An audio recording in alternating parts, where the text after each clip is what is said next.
Yeah, we're here, we're going to talk tonight about solar energy. We're not going to talk about rooftop solar energy, we're going to talk about solar farms. One of the things that happened, I'm going to say maybe 3 or 4 weeks ago, whenever the State of the State message was, Jim Leonard went up to it and he came back and we were talking, and he was talking about mandates and requirements for solar farms and stuff like that. And I said to him, I said, what are you talking about, mandates and stuff? Well, it turns out that this is the Cornell University solar farm.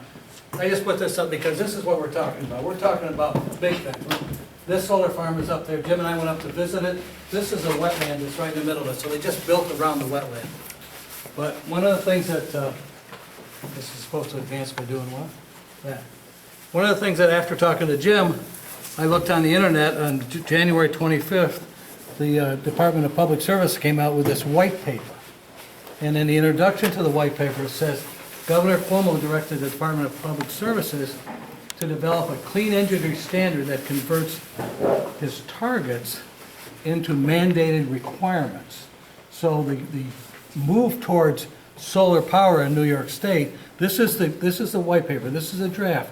In June of this year, they're going to turn the stuff that's in there and other things into standards, into requirements. So what's happened is, like, our utility, New York State Electric and Gas, is going to have a requirement to have so much of their energy come from renewable resources, and solar is one of the big ones right now. So what we're looking for, and you see this stuff in the paper all the time, then moving forward on the solar stuff.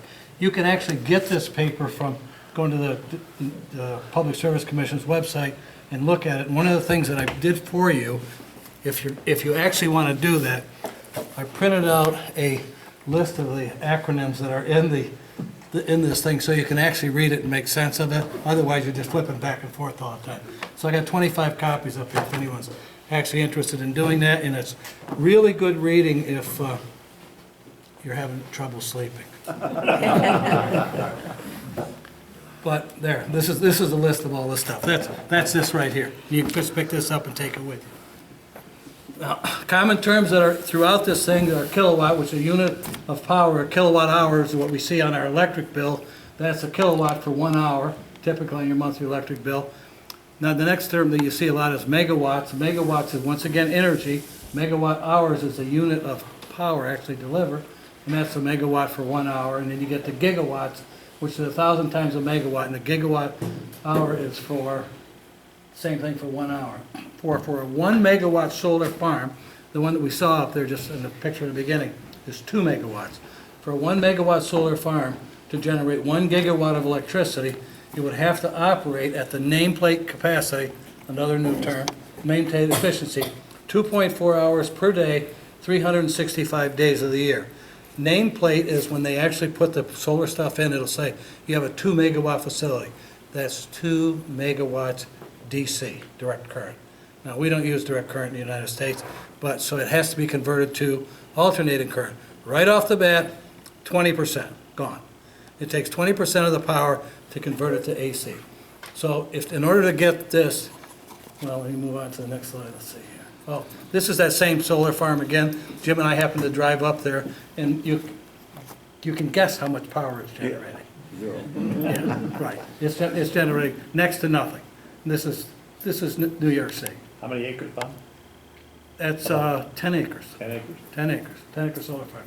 So in this same report, the statewide renewable energy goals for New York State, the governor said the energy needed after energy efficiency from 2017 to 2020, they want to increase the gigawatt hours of power produced by renewable energy to 3,929 gigawatt hours from renewable energy. If we use 5 acres for 1 megawatt, it'll take over 17,000 acres of solar to achieve that goal. The 2030 goal is 10 times that much. This is just 17,000 acres is between now and 2020, 2017 to 2020. That's in there. I calculated this from the table on page 9, but that's a lot of land. That's a lot of land, and a lot of it's going to be your land, our land. They're going to come to you. One of these solar developers is going to come to you and is going to say, we want to lease, we want to rent, we want to buy, we want X number of acres. It could be 10, 20, 30 acres, and they're gonna wanna put a solar farm into it. Later on, Jim's gonna get into the finances and the tax stuff on it. He knows a hell of a lot more about it than I do. Remember, I'm an environmental guy. Same old environmental issues as you have with everything. Wetlands, regulated by the federal or the state. Water bodies and streams, it'll be either the federal or the state. It'll be the Corps of Engineers or the DEC. Threatened and endangered species, Fish and Wildlife or the DEC. Stormwater discharge permit, you have to have that. Anything, any construction project in New York State that's over an acre in size, you gotta have a speedies permit, stormwater discharge permit. And these are all gonna be, these solar farms are all gonna be 10, 15, 20, 30 acres. Seeker, if you have some local stuff, your town could be the lead agency on one of these things. And when you do the seeker stuff, you cover everything, including cultural resources, things like stone fences going through your woods and you have to deal with. And local laws. These are all big issues that have to be done. At some point, when somebody offers you one of these solar leases, they're gonna have in the lease, the ones that we've seen, they're gonna have something called a due diligence period, in which they're not gonna wanna offer you a lot of money for the due diligence period. During their due diligence period, they should be doing all of this stuff. They should be looking at all the things that make your property either good for this or not good for this. One of the things you wanna keep in mind is that the state is behind this. They want this to go forward. So the state's behind this. It's a little bit different than the Constitution pipeline or natural gas where they're against it. So it'll probably be a little bit friendlier atmosphere. I think that's a nice way of saying that. Landowner rules. You have to do this. The landowner rules. Anyone coming onto your property to do surveys, I've done hundreds of surveys on people's properties. You should have some kind of a limited license that you actually ask these people to sign. And what you're going to do is that they need to describe to you what they're going to do, who's going to do it, and when they're going to do it. And after they get through doing it, if they're doing a survey and they're writing a report, whether it's threatened and endangered species or wetlands and water bodies, you as a landowner should in your license say, you get copies of the review report. Because if you go ahead with them, you're going to want to know what the conditions of your land was before they started. Maybe 5 years down the road, something comes up, and you can look at the condition of your property before they start, and you say, look, I didn't do that. You guys did that. It's not my problem, it's your problem to do it. But you need to they need to give you the reports, and you need to keep them in your file cabinet or your safety deposit box, someplace where you can find them. One of the things that we did, Jim and I and Chris Denton gave this similar presentation a week or so ago in Sydney, and we left with Brad Vickers at the Farm Bureau copies of a limited license for doing surveys that we actually generated for the Constitution Pipeline, and the Constitution Pipeline people, after several months of arguing with them, were happy to sign it to get on the property and do it. We didn't say you can't go on the property. We said you need to sign this license. You need to have insurance before you come on my property, and they'll do it. So if you want to actually look at what one of these limited licenses look at, just go to that website, and Brad Vickers will send it to you, or you can just pick it off his website. Good sites for information. These are real good sites for information. The top one is the National Renewable Energy Laboratory. It's a federal government thing.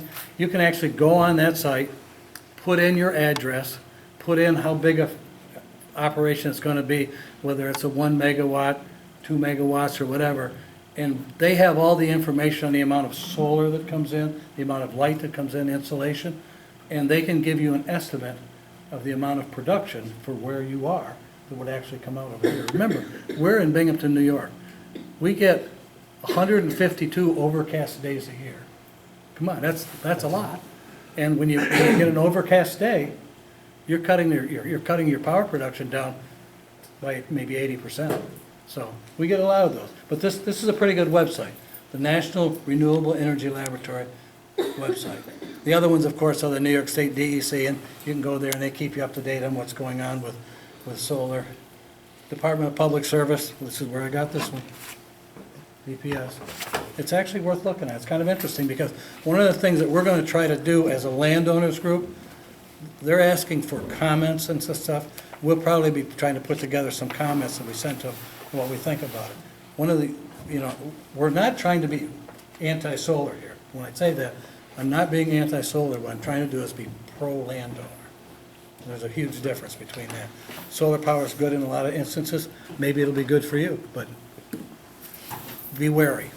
It'd be easier for him to record if you move back a little bit. You're close to the I camera. don't give a crap. Would you go back and get the webpage on the last one, just give me a second on that. Want me to go back a slide? Want me to go back one slide? Yeah, the one with Brad, Is that quick, is that enough time? yeah. Right. Right. Yeah, so that's a good, go to that and you can find out what one of these limited licenses look like.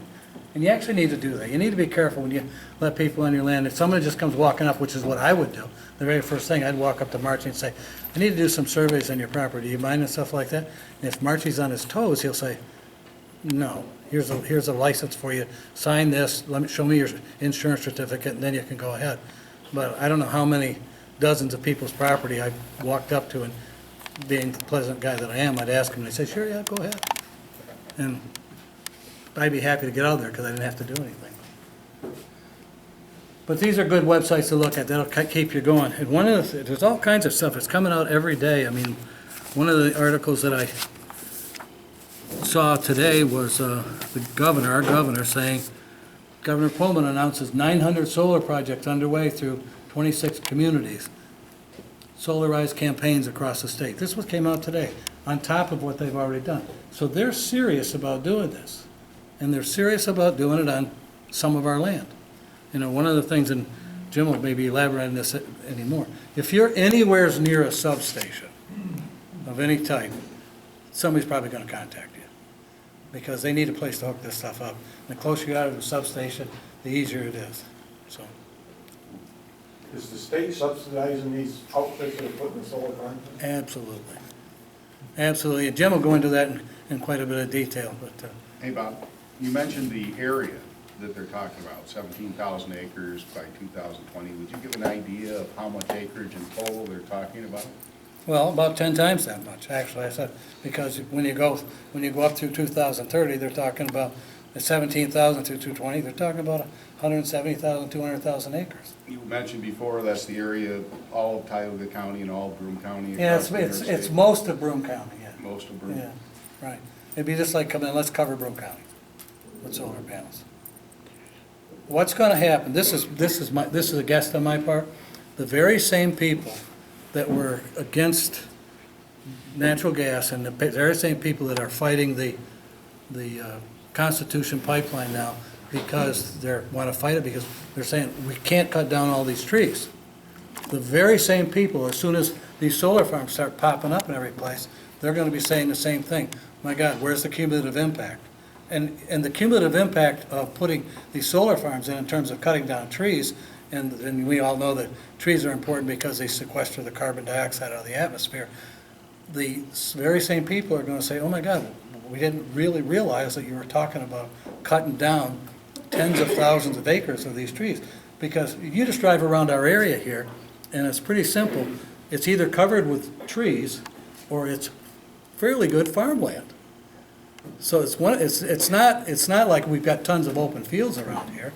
I mean, we've got some open fields that used to be farms, but it's usually one or the other. So if they're not cutting down trees, they're probably going to be looking at farmland. So, Is there more value in farmland than tree land? well, yeah, well, it depends. I mean, there's different kinds of value in it because the farmland, of course, you're looking at growing stuff on and everything. The trees, you're growing a different crop. But I meant to the leaser, to the party that was looking to lease. Will they pay more for vacant versus populated with trees? Probably not. Probably not. Probably not. I mean, we've got 2 or 3 clients that are up towards the Oneon area that have contacted. One of them is a person that's got, they're looking at a 30-acre site on this woman's land, and they want to, it's all wooded, they want to clear cut it. Take it right down, 30 acres. So, it could be anything. That's pretty much it for me. And now we can get into the stuff that you guys will really be interested in. This is, oh, by the way, this is just the Cornell farm again. You have to have inverters to turn it back, and there's lots of these little guys right there, and believe it or not, they buzz. Oh, really?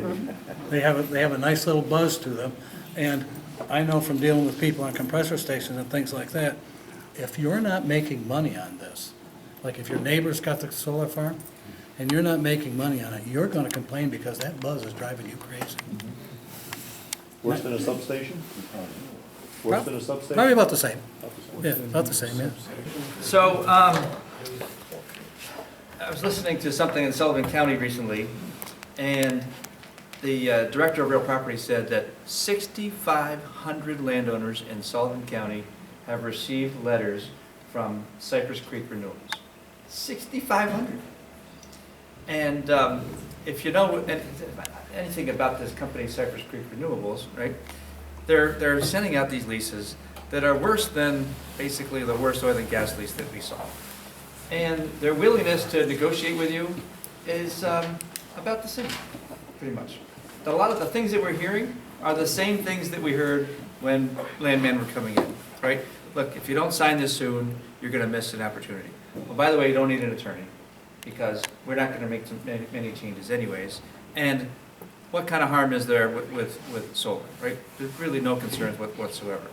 So just go ahead and sign it. And by the way, we just sent 6,500 letters out, and when the substation fills up, we're not gonna be able to lease anybody else. So between you and me, you should get in quick. That's exactly the type of stuff that's happening. You call a call center in Arizona, and you don't talk to attorneys, even when you are an attorney. You can hear the buzz of like this room with probably 20 different salespeople in there telling you whatever you want to hear to sign a lease. That's the kind of stuff that's going on.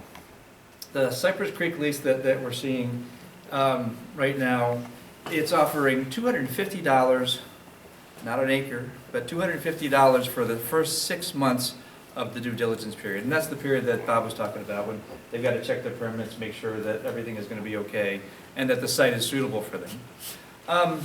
So there's $250 for them to get into the deal, for you to sign on a 40.5-year deal, right? $250. And you know how many people are doing it? Tons. I mean, they're absolutely signing them up. I talked to an attorney from downstate 2 weeks ago that said, yeah, they're not changing anything, so I'm just going to tell my clients to sign it. Well, you know, we should know from experience that that's not the way that this should go, right? We saw it. People in Pennsylvania saw it. How many people did we talk to in Pennsylvania that said, we wish we were in New York? They didn't really see the future the way that it played out, but they said, we wish we were in New York and we had time to take a look at these things in advance and find out how we should be dealing with these companies. On top of what's going on with companies like Cypress Creek, you got the governor out there who's pushing this with all renewable programs, right? And we see what some of the fallout is, like Bob was talking about, you know, these same people that are interfering with pipelines and interfered with oil and gas. What do you think they're going to do when a 50-acre solar farm is next to them somewhere in Sullivan County, right? We know what's going to happen, right? They're going to go nuts. But the problem is that these leases are being signed in massive numbers right now, and they're going to be moving forward. There's a town in Orange County, Goshen, that at this point has issued a moratorium on oil and gas leases because they want time to be able to examine some of these issues and figure out how they should be addressing it. These are the types of things that you should be thinking about in your towns. So, You said oil and gas, you meant solar? solar. Okay. Nope. I'm just used to the oil and gas moratorium. Once you get sliding, you can't stop.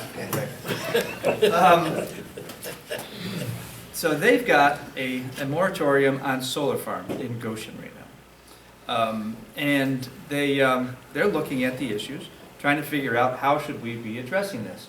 They try to negotiate, especially with a company like Cypress Creek. They don't want to issue a bond for removal, and that's one of the things that we want to have it if we can get it. Hard to get. But if we can get it, we would like to have a removal bond, right? Because while the lease may say they're responsible for removing the solar panels, what's going to happen when this company is not around in 5 years? Or they file bankruptcy? Or solar now is no longer the energy of the day, it's something else. Or maybe oil and gas comes back and everybody finally comes to their senses and says, you know what? The amount of property that we have to take using oil and gas development and the amount of resources that we're using and the amount of capital that brings in and all the benefits, it beats this. I think that's how this is going to go over time. Because I'm pretty sure when people understand, like what Bob was saying, the amount of land that's going to be necessary in order to meet the governor's goals of 50-30, right? 50% renewable by 2030 is the goal under his energy vision plan. That's mammoth. And when people really understand what that is, I think you're going to have some backlash going on. How much of that's likely to go to state and government properties in New York State? I mean, are they gonna hoard the opportunity and bring it there or not?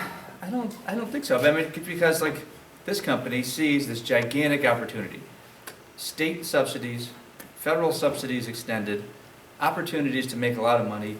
Let's get in before anybody else. Cypress Creek is not a fly-by-night. They just didn't start. They've been doing leases throughout the country.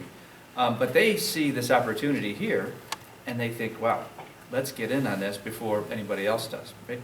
So, like $250 an acre, they'll give, or not an acre, $250 a year for that first 6 months, another $1,800 to extend that due diligence period for basically 2 years. So for about $2,000, they're getting 2 years of a due diligence period. I'm dealing with another company right now that is a great company to deal with. They are paying $15,000 per year for the due diligence period. So where this company is willing to pay $2,000 for 2 years, this company would pay $30,000. And we're doing this the way that it should be done. They're actually going to develop, they're coming to the property, they're figuring out where the easements will be to get into the solar farm, where the location of the farm will be, the types of things that you should do in any sort of development plan. That's what this company is out there doing. That's the type of company that most of us would like to deal with. This Cypress Creek, they haven't been to a single property of any of the clients that we're dealing with. And for the most part, all they've really done is pulled up all of these properties on Google Earth and figured out this is a place where we think this would be suitable. If a client owns 100 acres, they put the entire 100 acres onto this map and say, this is going to be the area that will have our solar array. The entire 100 acres, whether your farm is there or not. So if I sign one of these due diligence agreements with Cypress Creek, I'm stopped from dealing with the other good company, aren't I? Oh, well, that's absolutely true, right? Because that's a great question. Did you hear what Bob said? Once you sign that lease, right, and you get that $250, and you spend that with one trip to Wegmans, you're done. You're in. And that Cypress Creek lease even has this exclusivity provision that says that if you happen to own other property within 1 mile, you're not allowed to sign with another solar company on that property either. So, like, and people don't quite understand it. It has a right of first refusal clause. So now for that $250, you've got to notify them if you go to sell your property because they may want to have an opportunity to come in and buy it. Of course, any kind of right of first refusal clause oftentimes chills the ability to sell it. The due diligence portion, the 2 year or 1 year. It's That's a permanent lease? 6 Or months. is that just a 2 year due diligence for survey? It's 6 months due diligence for $250 and another 18 months for $1,800. But then beyond that, if they were to develop and do that, is there additional leasing associated with that, or is that it? No, that's it. There's one lease agreement. And it's done 2 different ways, right? It's either one lease agreement that has that due diligence period, and then if they exercise, if they decided to actually put, break ground, then they'll start paying the rental payment. If they don't do that, and they don't start constructing and pay you that first year rental payment, and the rental payment on a lot of these is somewhere around $1,500 an acre per year. It's not bad. And especially at a time when a lot of people had hoped to be able to do other oil and gas development, now they have an opportunity to make $1,500 an acre, and they think, wow, you know, before I wasn't going to sign an oil and gas lease for less than $4,000 an acre, but now that I see what's going on and how this is working out for me, maybe I'll just take the $1,500 an acre per year and be done with it. So they're coming in, hitting people at the right time. The other way that it's done is just basically with a separate option agreement and then a separate lease, but it's the same concept. There's due diligence in advance, and if they decide they want to develop, then they move forward and they go forward with the lease payments. Scott, you said Goshen put a moratorium on. Now, is that just commercial solar or is it residential too? Oh, there's, Because we have some residential solar in Kirkwood. it's a good question, and, you know, when you go through the regulations and the type of solar uses that you can have rooftop leasing, or rooftop solar that solely serves you. You can have solar panels that, again, just solely serve your farm, right? That's an important distinction with respect to agricultural classification. So if you just have that solar panel that's set up for you in your farming business, you're not going to lose that agricultural classification because of that. However, if you convert that into basically the solar array where you're selling electric back to the utility, now that's a commercial use, and that's going to affect your agricultural exemption, classification. And as we know, once that happens, your taxes are going to go up, and you have to be concerned about how that is going to be paid under the lease. Same thing with other conservation easements or forest programs under 480A. You've got potential rollback on tax benefits that you received in those programs. And if you don't have those things captured in the lease properly, you could get whacked. You know, we had all those things in oil and gas leases. The interesting thing about how these leases are set up is that they really just pay for the taxes and the rollback that's attributable to the portion of the property that they have the solar array on. So if you have 100 acres and they've got a 40-acre solar farm, which is a big solar farm, right? Now you have 60 acres where if you lose the agricultural classification on the whole property, now you're paying more taxes on that 60 acres and having a penalty on that too, and they're only responsible for the portion, which is their 40 acres. So, Can't you subdivide your property though to get around that? oh, that's a good question, right? You could potentially subdivide your property, right? Take that $250 it gave you and now start working on that subdivision. But yes, there are things you can do there. And there's also questions about whether you'll lose an entire agricultural classification for the entire property, or even under the 488 program, will you lose it for the entire property, or will they just limit that to a loss of that area where the commercial activity is going on? That's actually what we see a lot. We see that in the Clean and Green program down in PA and things like that. So they're able to have that property rezoned in an agricultural district to a commercial? Well, once you've converted to that commercial use, now you've got a use that's inconsistent with your classification. And But now you're going to get hit. But your local municipalities have a particular area, using my farm as an example, is zoned agricultural usage.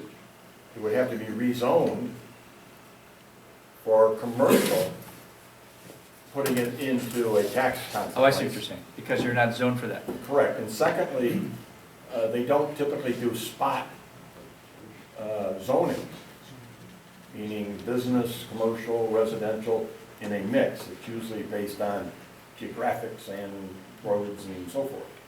So they'd have to get over that hurdle, or would the landowner have to get over that hurdle? Well, the part that I can speak to is this. If you have that agricultural classification and you sign a solar contract and that development moves forward, your agricultural classification is at risk. So you absolutely have to get that addressed up front when you're putting together the project. That is not the case again if, like Marty was talking about, if you're doing something for your particular use. And that's, you know, solar panels just for your farm, you know, windmills. If you got one windmill just for your farm, right? That's part of your farm equipment, you're not going to get tagged. But if you're now selling electric back to the utility, that's when you're in trouble. Steve? I think the difference might be not zoning, but ag exemption. Yes. The zoning may be one issue that's certainly there, but your ag exemption is a different issue doesn't pertain to the zoning. And you may lose that. I think that. Oh, you will lose that. You do. Yes. Oh, you will lose that. Yes. One of the things that you want to keep in mind, they refer to these as solar farms. They have nothing to do with farming. So, like a lot of the issues are same sorts of issues that we're dealing with, that we used to deal with oil and gas leases. You know, how you're going to take care of the property, what are you going to do about reclamation, soil issues, are you going to use chemicals on the property at all, herbicides, pesticides, things like that.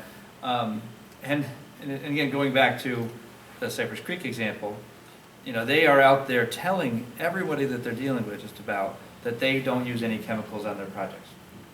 Okay, well, put that into your lease. Well, we don't do that. Yeah. So, I mean, that's just an example of what we're dealing with this company. And, you know, I have a pretty good block of clients and a fair amount of negotiating power, and they're like, we don't do that. And I tell you what it is.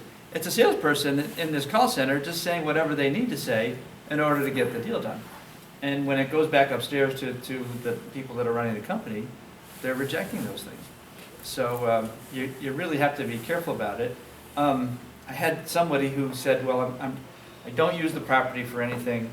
This was out in Delaware County. I don't use the property for anything, and they don't live there, and so we think we're going to just give it a shot. And, you know, after mulling over a lot of these issues and the reclamation issues and things like that, called me today and said, I think we're going to wait a while, just to see how this pans out and how it develops. And, you know, we had this discussion, you know, we don't know that there are going to be other opportunities out there. And he said, I know that, but I just don't want to get into a bad deal right now. And that's the feel of this, is that it's early, you know. There, like I said, you get an idea that there's companies out there that are great to deal with, and they're paying what should be paid, and they're putting the appropriate protections in leases. There are other companies like this one that, you know, they're just not going to do it. The reclamation provision they have in their lease is they will restore the property so that there's no risk of harm to the public. That's it. Well, thanks. You know, so I'm not going to get injured, but, you know, the restoration provision should be everything you put into the property, take out of the property, and restore my property to the way that it was before. And by the way, I want to be able to make sure that I don't have soil compaction issues. I want to make sure that I can produce on the property. What happens if we've got herbicides that are being used on the property for 40 years? You going to be able to grow, Larry? After that's been going on for 40 years on the property? You know, there's going to be an impact there. There's going to be an impact in terms of the soil. There's going to be an impact in terms of what's going on in the aquifer, and those are things that we have to pay attention to. Vic? Scott, I got what I call a spam mail, I guess, about a month ago, asking me if I was one, I thought it was spam, to lease land for a solar farm. And I sent them back a question and asked them, where are the solar panels made? They sent me back a question with the company's name, said all the solar panels they use are made in America. You want that? Do I want the letter? Yeah, I'll send it to you. Okay, I'll take the letter. I think there is a difference in the quality of the different panels that are put together. Oh, sure. The quality of the panels that come out of China are different from other countries. So, but it's not that you have control over that in some of these leases. And I think even with good companies, I suspect it's going to be tough to say, you know, we're going to tell them where they should go out and buy their panels. Who's responsible for the They're gonna leaching get of them from chemicals the over source. time into the watershed, which then becomes a lawsuit back on the landowner? U.S. Army Corps of Engineers. Yeah, I mean, and that gets back to the proper insurance and indemnification provision so that you're covered. But, you know, we're not dealing with ExxonMobil's out here, which really, it concerns me. Because I have a feeling that in, you know, the next several years, things are going to happen in the state and maybe throughout the country that make them want to pull out. You know, if it's not economical anymore, they're done. You know? What about property values, Scott? Yeah, I mean, that's something that I talked to everybody about that is considering these. You know, if you've got a solar panel on your solar farm on your property, the property value is going to go down. And not only that, but you could be affecting the property value of your neighbors. You could be affecting whether you can get a mortgage or not, because I doubt mortgage or lenders are going to want to give mortgages on properties where they could get stuck with that sort of cleanup afterwards. While it's there, so you've got some of the herbicide issues and things. The environmental impacts, Bob, they're not that bad during the time. It's Well, the disposal issues. Well, the major environmental issue you got, they're gonna take a piece of land and they're just gonna, Right.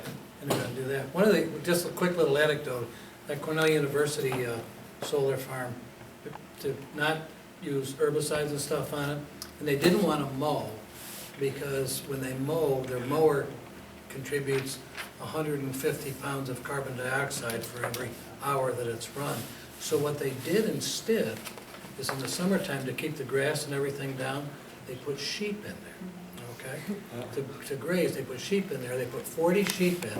Now, I'm thinking about this when I was riding back with Jim from Sydney, I'm thinking, sheep, these are ruminants, they give off methane. So every sheep gives off 30 liters of methane every day, times 40 sheep. That's 1,200 liters of methane every day. So the sheep, although I'm not against sheep and stuff like that, the sheep is just kind of like a feel-good thing.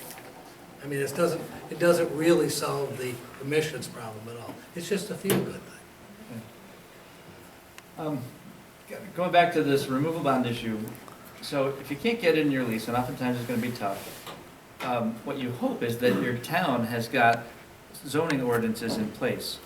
So if the town has a requirement for a removal bond when this company is applying for the permit, then that's helpful. And that, I think, is about as good as you're gonna do.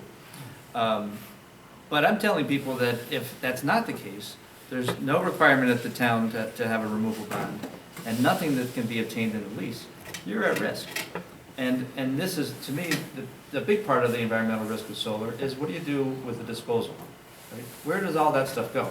Right now, there's no landfills taking solar panels in here. Right? But if you look at the size of the projects and what the governor is trying to push in the state, it's going to be mammoth. I think they say that the average life is something like 20 years, right, Jim? About 20 to 30. But they're pretty good, though. They do last for a long time, right? There's some satellites up there. They're still doing just fine with solar panels that were put together years ago. So Different kind of energy draw. sure, it is. Different technology too. Yep.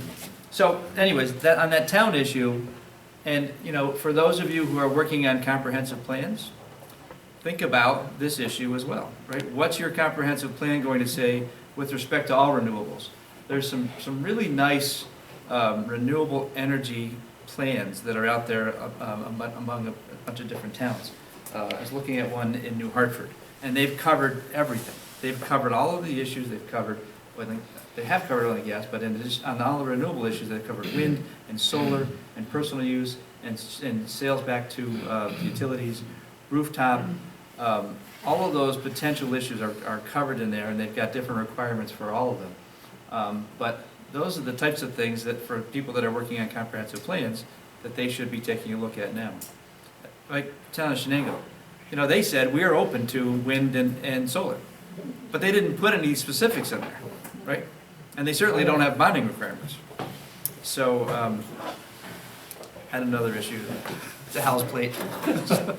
Yeah, I think a big issue too is this water well thing, because I think when these public service commission meetings go on, and people should go in and talk about that, people's water wells should be tested.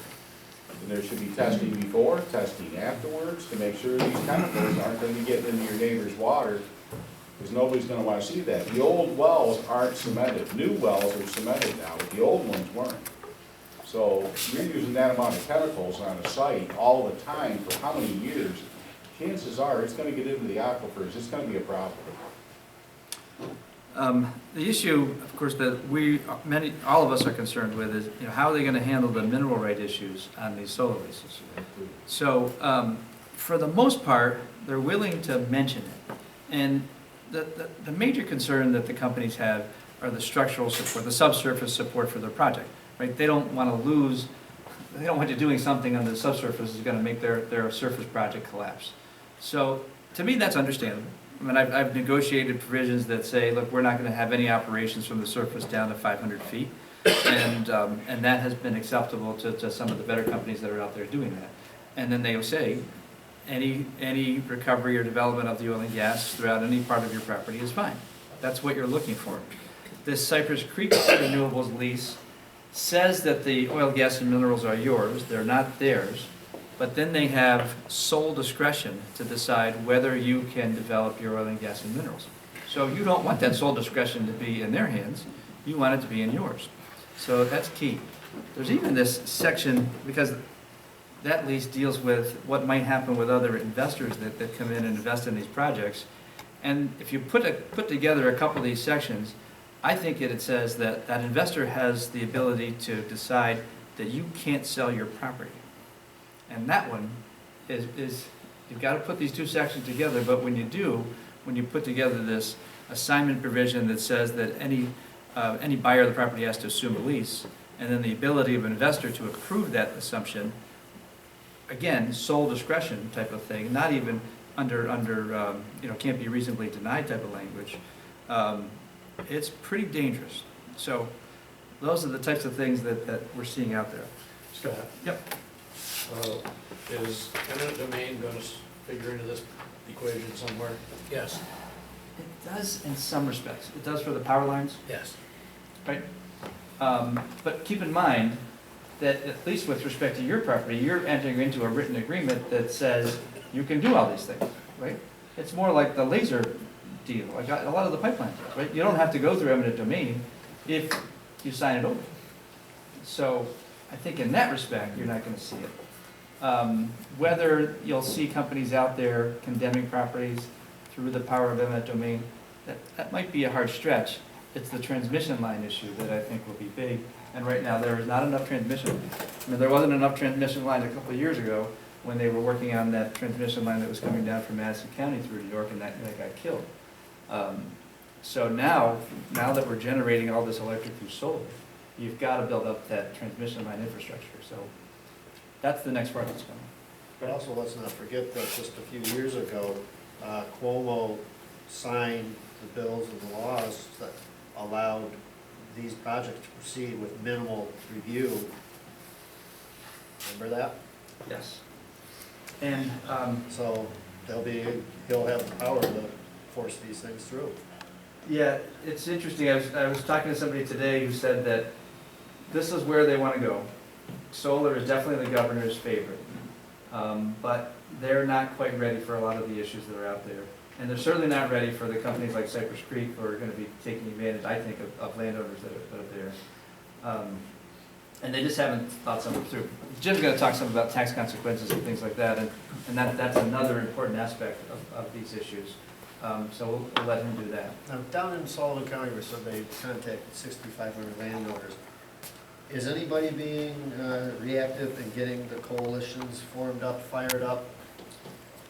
So they sent letters out to 6,500 Is landowners. anybody calling but- meetings but at high school gymnasiums like we did 8 years ago? They're not. Maybe they should be. But the thing is, 6,500 landowners don't qualify for this. There's no way, right? I mean, how many of them have three-phase electric? So you're going to have issues there where the properties are just not suitable.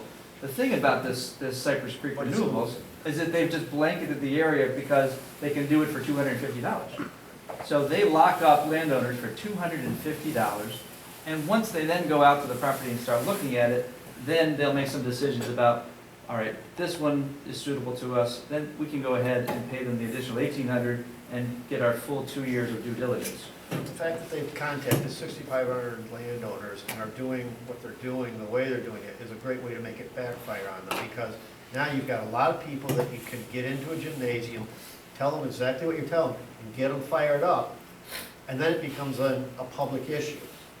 Whereas if they'd just gone out and contacted the select handful of people that they really wanted to work with, 30, 40, 50 people, you wouldn't be able to get that kind of momentum. And so those are things that we're going to have to talk about, and whether that's how you're going to get the type of negotiating power that we've seen in some of the pipeline negotiations, for instance, which is a good example. So that might be coming. But, back to what you're saying, contacting 6,500 people, they might only be interested in 40. So if you cannot contact enough of them, 40 people are gonna sign, believe me. That's the, They're doing it by numbers. Except You're not gonna 6,500, be able to they have get no everybody. intention of, But you can make an issue out of it and bring these issues to light. this is Cypress Creek. That's more important So in some ways the than changes protecting those that- 40 who are gonna sign anyway. well, the way that this works is this is a little bit different than natural gas in this. And one of the questions that I was asked a week or two ago on the Capitol Press Room is they're asked if this would be a substitute in the southern tier for not getting natural gas. And the answer is no, Not even close. because natural gas is regional. Everybody that's in the unit will get something out of it. In this type of thing, there's gonna be maybe a few dozen landowners that are actually gonna make money on it. Your neighbor's not Greedy going to. landowner. No ad valorem taxes? No ad valorem taxes, no. Probably do it all at once. Yeah. Sure. So this isn't kind of like blanketing the area with everybody. This is a few. I mean, maybe you'll get a great deal and it'll work out great for you, or hopefully it does. Aren't they looking for properties that are mortgage-free too?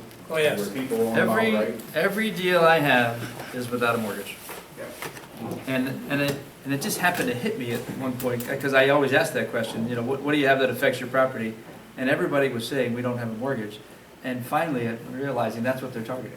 They don't want to have to deal with the banks, because then they've got to deal with subordination issues with the banks, and they don't want to do that. One thing I'd like to start out with is just commenting, this 50 by 30 plan, that's just for electricity. It has nothing to do with heat and transportation and all of our other energy needs. If you look at that Jacobson plan, that's trying to cover everything with electricity. So you're talking, what, 17,000 times 10 by 2030, that's just for half of our electricity needs. And while this is all going on, they want to get more, solar powered or battery powered cars and so forth. I mean, the numbers are astounding. You're talking covering several counties with solar panels. It's just incredible. I'm going to talk about your favorite topic, money. Here's the initial diligence period Scott was talking about. This is where you get paid your lousy $250 for everything. The extended diligence period, if I recall, was, what was that, $1,800 for 18 months? Something like that. Then, if they decide to construct, now you're into the initial term, which I believe is $1,000 per acre. Something like that. The numbers are kind of foggy with it. And then they have renewal terms for a total of 40 and a half years or so. Well, what they're paying you is basically rent. That's all it is. And for tax terms, it's rent and there's nothing else. And it's taxable in the year the income was actually received, or in the year it could have been received. We still have that IRS revenue ruling 68606. Remember when we were talking about with the gas money, the signing bonus, people were splitting it up, half this year, half next year, to try to keep the taxes down? Doesn't work. You can't do that. If you could have received it this year, it's taxable this year. Okay, it just goes on Schedule E. So if you're a farmer, it does not go on Schedule F. This is completely separate. This is Schedule E, and it goes right up in here. You have a laser button here somewhere. Yes. There we go. It goes right up in here under rents received. And as you go down the line, you'll see there's no numbers down here. It's because you're probably not going to have any other deductions. What are your expenses? You have no expenses here. It's just land that you're leasing. You're not even going to get depletion. With the gas, at least you had a 15% depletion. You're getting nothing from this. Depreciation, you can't depreciate land. So it's all taxable. The only thing that will help out, this is where the legal and accounting professions are thrilled, are for legal and professional fees. You'll probably have some of those. They'll be deductible. But there's nothing else I can think of that you're going to have that you can deduct. There's nothing out there. Easements and damages. You're signing a lease, but in addition to this lease, I'm stepping out on the legal diving board. Save me if I'm getting too far out, Scott. But you're signing a lease, but you're also giving away easements. The first, there's 3 easements you're giving up. One is your solar easement. That sun, they have a right to every photon coming from the sun hitting that property that they're actually going to be leasing from you. That is now theirs, okay? But that came as a result of a solar easement. That's a completely separate issue than leasing the land. So you just gave up something there. You have access easements. The lease I was looking at, and there's a couple of other leases from other companies that are similar, they have the right to put roads anywhere they want to. Anywhere, without your consent. What about these? Now you're going to have transmission lines. And again, in a couple of the leases I saw, you have absolutely no say whatsoever about where those lines go. Doesn't matter if the operator's putting those lines up or if the utility company is coming up. You give a blanket authorization for them to do anything they want. So this is the 3rd easement you're giving up. And guess how much you're getting paid for that? Nothing. Nothing. They're giving you the lease, and that's all they're paying you for. But you're giving all of this up in addition to the lease. Okay? So here's your, let's pretend this is your solar farm up here. You know, this easement coming down here, and that's what we're talking about. Does it make any difference? Tax-wise, it might. If you have an easement that's under 30 years, it's treated as rental income, so it's no different than the lease. Your tax is going to be exactly the same. However, if it's long-term, if it's over 30 years, it's treated as a sale. So if you had a 30-year easement there, now you have a sale, and it's subject to capital gains. You could save a lot of money if you had a long-term easement. But I don't see any of them talking about anything like that. Damages. Remember our friends in the gas industry, the landmen kept saying the damages were not taxable? They are. They always were, except for the amount of basis in a very limited circumstances. So you have surface damages, you have the roads, you have the timber, you have the easement for the pipelines, or the power lines. Crops. Crops are the only thing that they talked about in the lease. And even that wasn't very good. But if you have crops, if you're farming, you have crops, basically that goes on Schedule F, so it's treated as a sale, okay? But damages are taxable. But again, with the exception of crops, they're not even talking about that. Valuation, I'll just touch on this. Okay, for estate taxes, divorce cases, litigation support, you have a couple of brothers that don't get along anymore and they're suing each other over the farm. Buying or selling the lease itself. The lease itself is an asset. You could sell it if you want to, or you can buy your neighbor's lease if you really wanted to. But you need to know what it's worth. Well, generally that'd be what we call a net present value of the expected cash flows. You're going to need a specialist for that, especially if you get into an estate issue or any of the legal issues like divorce or litigation support. You're going to need somebody that knows what they're doing. Exempt organizations. I'm more concerned, not so much with the 501c3s, but the 501c7s. Those are your social clubs. We have the same problem we did with the gas leases. You have hunting clubs, rod and gun clubs, private golf courses, they're all 501c7s. They're going to lose their income tax exemption the moment they sign the lease. They better think about that before they sign the lease. Remember Animal House, the movie? Fraternities are also 501c7s, believe it or not. But I like to use this as an example to show how you can lose your exemption. There's several different ways you can lose it. But in this case, you have never applied for it, don't file the required tax returns. We have, what, 275,000 organizations lost their exemption a few years ago. But 3, 4, and 5 are the ones you're going to violate. You're violating rules of against what we call personal annulment. You violate the exempt function income rules, and you do something you're not supposed to. When your organization got the exemption letter, it told you, okay, we're approving this based on what you said you were going to do. Well, signing a solar lease wasn't in what you said you were going to do. That's how you lose your exemption. Now you got bigger problems than what you thought. Watch out for the self-appointed tax experts. The coffee shop is not where you want to get tax advice, especially from your buddies. I can't tell you how many cases I got into where my buddy Joe went to high school with him, we've been having coffee for 30 years every morning. Those are the guys that are going to get you in trouble. So will this guy. Remember at the end of the movie, we found out that he was voted as a senator.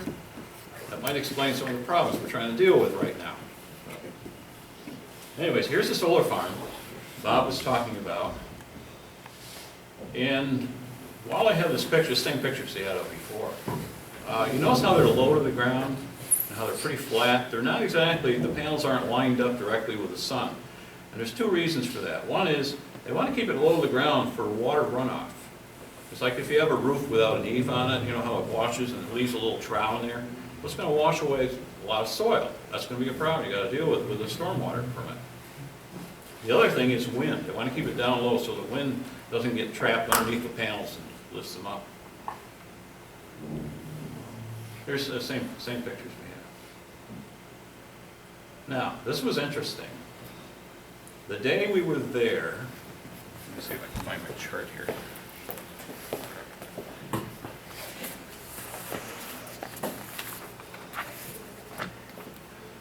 The day we were there was, what, a week ago yesterday, I think? Something like that. That was a Monday, right? Cold day, 18 degrees, wind was howling.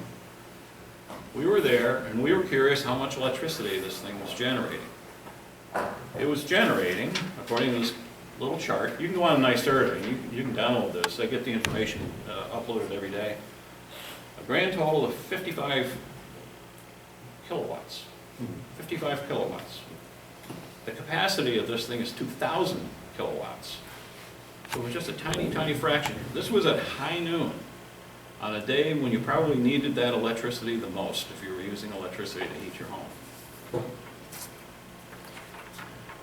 While I'm on here, I want to talk about some numbers. We've been playing with this. This is using Cornell as an example. Their average is 242 kilowatt hours each hour of every day. That's averaged even including nighttime.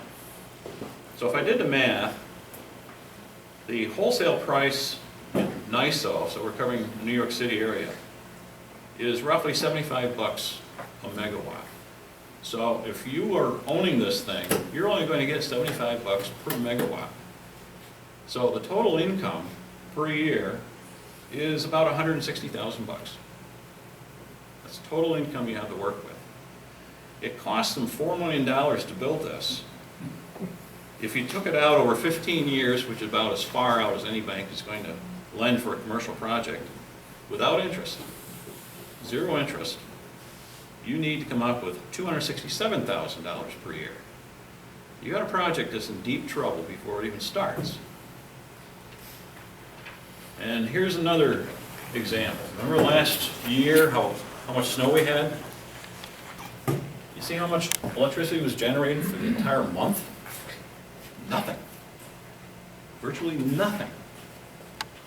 In the month when it was most needed. So here's some tax incentives. The numbers are not going to work. It's the tax incentives that these people are after. They don't care about keeping this as a long-term project, I can tell you that. There are several different ways of doing this. We have what they call a partnership flip, a sale leaseback, an inverted lease and power prepayment.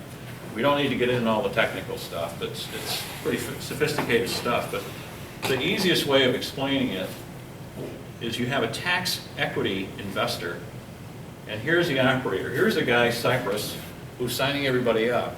But Cypress is going to build this, and then the next thing they're going to do is sell it. They're going to sell it to somebody who makes a lot of money. And let's say I used Bob last time as... That would be me, that would be me, right? We were pretending that he built, say, electric cars. He made a lot of money. And he had to pay a lot of taxes. He's got a problem. He's got to do something about it. Well, this is going to attract him a lot because he can get a 30% federal tax credit right up front. It's going to take him 5 years to earn all of that, but we'll come back to the 5 years. He's also going to get a 50% first year additional bonus. So he's writing off half of that investment right up front.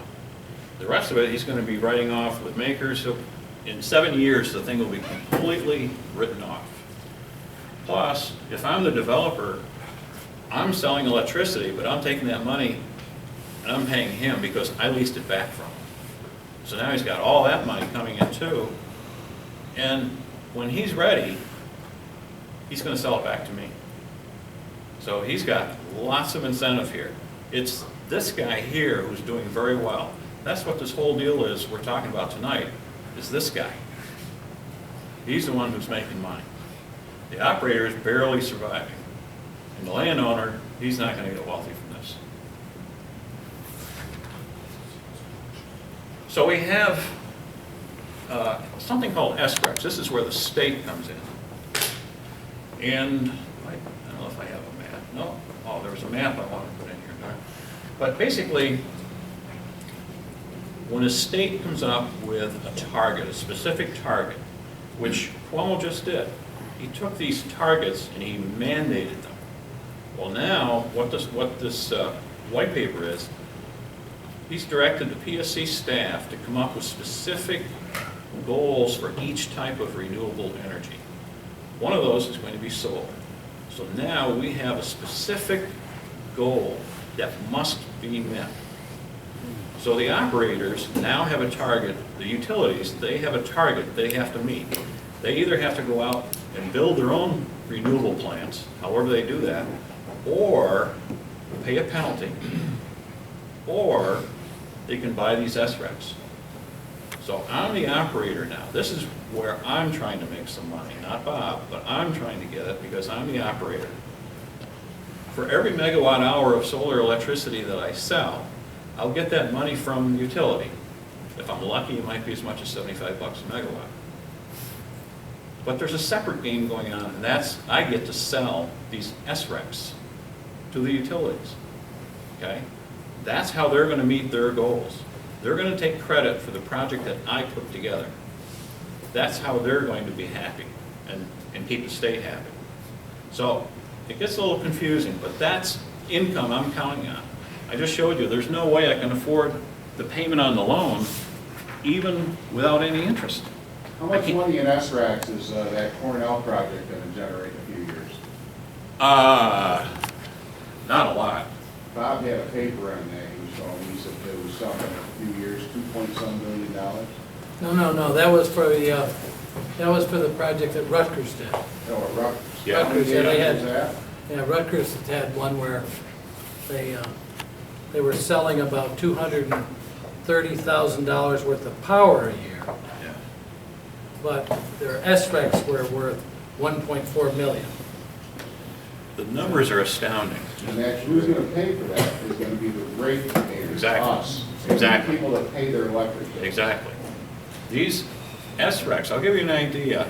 There's only a handful of states that have done this, and they're all in the Northeast. You got New Jersey, we had Pennsylvania, Ohio, DC, Maryland, I think, maybe Virginia, and Massachusetts. Each one is different. They're not all the same. There's a market they buy and trade these things every day, but the way it works is it depends on how aggressive the state is with their targets. And New York is by far the most aggressive state in terms of their targets, 50 by 30, that's a lot. But I'll give you an idea. New Jersey, when they first started selling SRECs, they were getting almost $700 a megawatt. They're selling the electricity for probably 75 down near the New York area. So they're getting 75 bucks a megawatt. But they're selling these for almost 700. Has nothing to do with the electricity. It's all about going green. This is the cost of going green. That has since fallen. Right now it's about $50 a megawatt. But still, you got 75 for the juice, and you got 50 for this thing, for the SREC. But as Dan points out, who's paying for that? It's the ratepayers, obviously.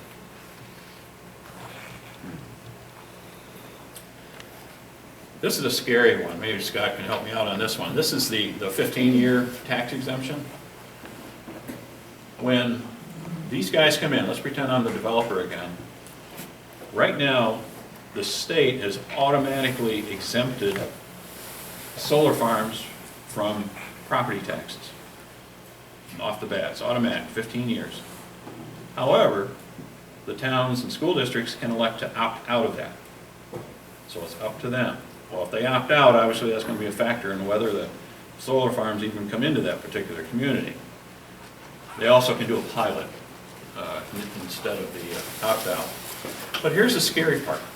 At the end of the 15 years, you're talking commercial property here now. At the end of the 15 years, the value or the assessment on that is going to be through the roof.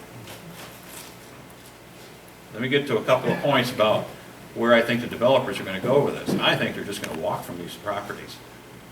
And it's going to leave the taxpayer, the landowner, responsible for paying all of these taxes on this solar farm. It has the potential of being a really serious problem. Here's the reason why. Here's an installation map giving you an idea of how much sun, how much sun. Here's Delaware County area. You can tell it's not exactly the best area for solar. Over here is the Ivanpah plant. I don't know if you guys remember we have pictures up here of the Ivanpah plant. So that's getting outstanding sun. Even that's only doing about 40% of what they predicted. They got serious problems. And it uses natural gas to supplement. Yes, and run it to get some additional heat. So, just looking at this map, you don't need a CPA to tell you this is not looking good for solar. I don't care what the numbers are. If you don't have a lot of sunshine, it's just, you have a challenge before you even got started. So, what's going to happen in the future? The 15-year property tax exemption expires, you got a problem. You have a developer now that now I may have bought it back from Bob, but I'm struggling. Now I got to deal with all these taxes that I was hoping I never had to pay. Well, they're on the table. But Bob is the guy who got the 30% tax credit. That gets fully earned in 5 years. They get 20% of that each year for 5 years.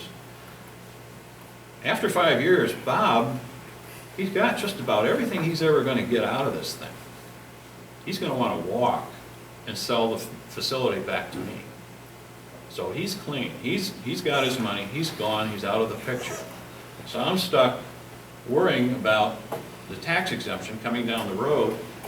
And I'm looking at this. In the meantime, the SREC market traditionally drops off. As you're getting closer to your targets, you're going to get less and less money for those SRECs. So here I am. I still have this 15-year mortgage I got to pay. You know, where's that going to come from? So things are not looking so good. We were talking a little bit about maintenance on these things. You can mow the grass. You can have sheep. Herbicide seems to be the most common way of dealing with the undergrowth. So that's what it looks like if things don't go as planned. My fear is either after the 5-year mark or almost certainly after the 15-year mark when the property tax exemption is gone, what incentive do they have to be there? In the meantime, as taxpayers, we're paying it out the nose to make up for these 30% credits and the write-off and so forth. And as ratepayers, we're paying for these SRECs. If you think electricity is going to go down in price, it's not going there. It's going to be going up. But then the alternative is natural gas powered power plants could do it for a lot less money. The way I'm looking at it, I think we're in for one hell of a battle. I understand your concerns about the people walking away at 5 or 15 years or whatever. Don't you think once we get a lot of these installed that they're going to have a little bit of clout and maybe they're going to lobby to get extensions and we're going to keep paying through the nose with our taxes and our rates and they'll keep making money at the trough? Well, there's going to be pressures everywhere. And I think there's going to be, as I said, there's going to be a lot of pressures on the electricity costs, our monthly bills.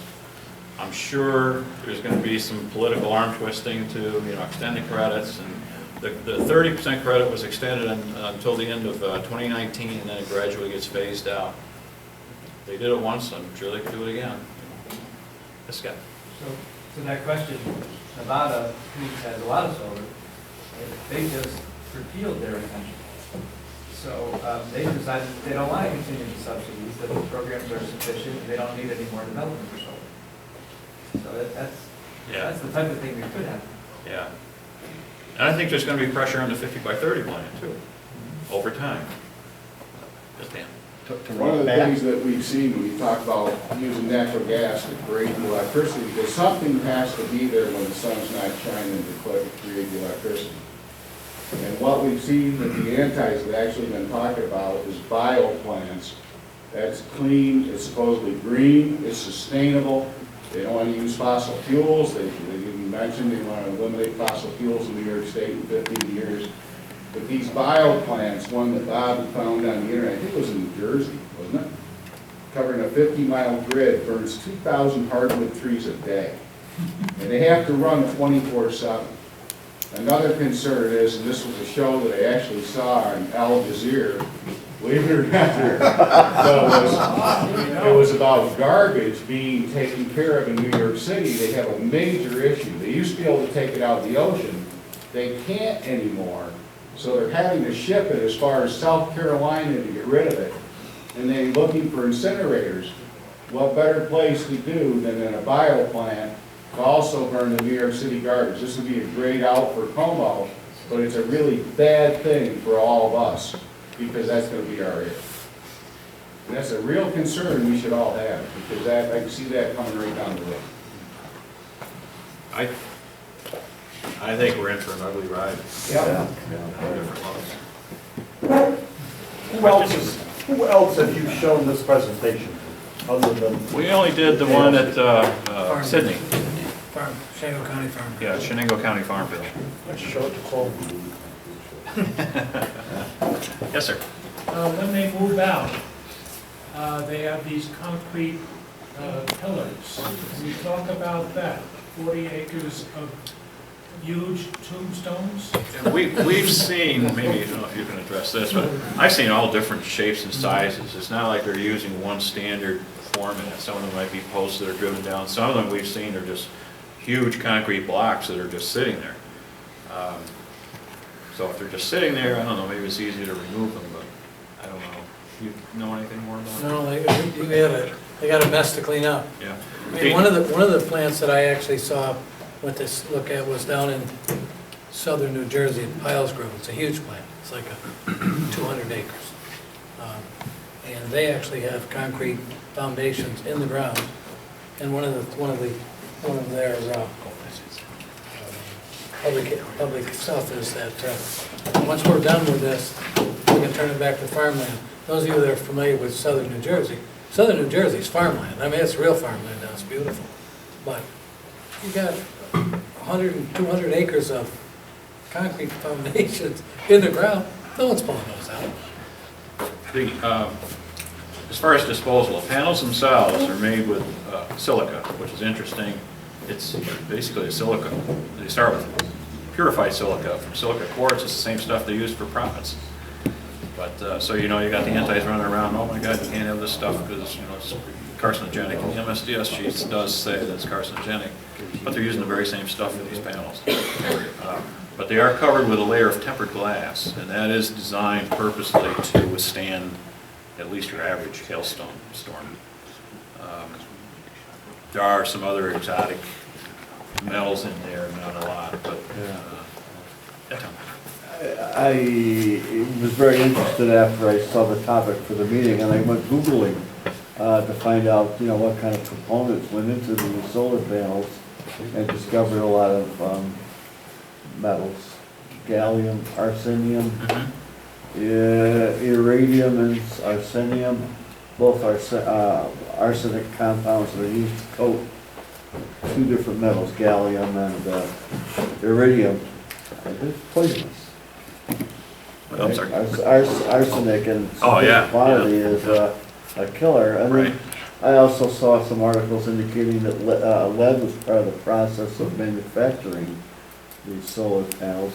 And then they got thinking, about a year or so ago, we had a program lecture by Doug Lee, if you recall Doug Lee, and he described a horrendous situation as he saw it down on Long Island, where the environment was being polluted on a solar farm in the Pines in the town of Brookhaven and Long Island. Brookhaven, So I mean, concrete piers, bad as they might be, left after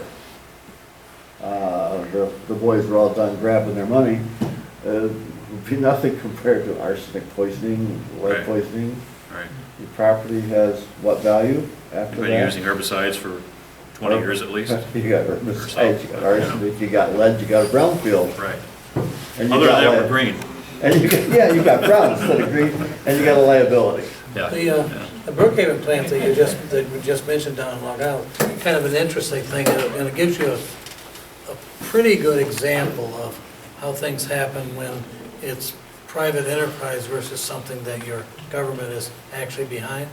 Now, the Brookhaven plant is in the middle of the Pine Barrens down in Long Island. This is like holy land in terms of habitat protection and stuff like that.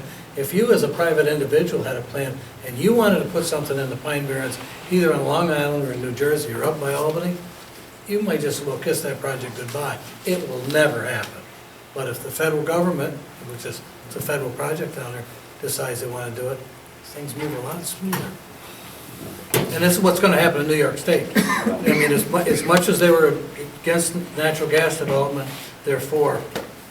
But my understanding is that that pine, that forest that they destroyed was supposed to handle like 1,500 residentials, and then they couldn't get to 40% of that. These things are never anywhere near what the nameplate capacity is. I mean, the solar project that Cornell that you talked about, even if you take that project and you go back to the 5 hours a day that typically they might say that you have good sunshine, you're still only at 30% of capacity. We looked up, if you go to NYSERDA website, we looked up and we found the very finest hour of the Cornell site. It was in May of last year, and the very finest hour it hit 87%. Never better. 87. For 1 hour. For just 1 hour. I mean, remember how cold last January was? I've got a question about the word mandate. No, it produced no electricity. The federal government None. mandated that gas mileage was going to go up back in the 70s. We all lived through it, so we know what a disaster that was and how long it took that to come along. What I question is how Cuomo can mandate that something happen and then have it magically, have the technology come up, have the people accept these farms, and with all their downside, in 4 years or 5 years? I just don't get it. It's going to come through the Public Service Commission, actually. Yeah. And NYSERDA. Yeah.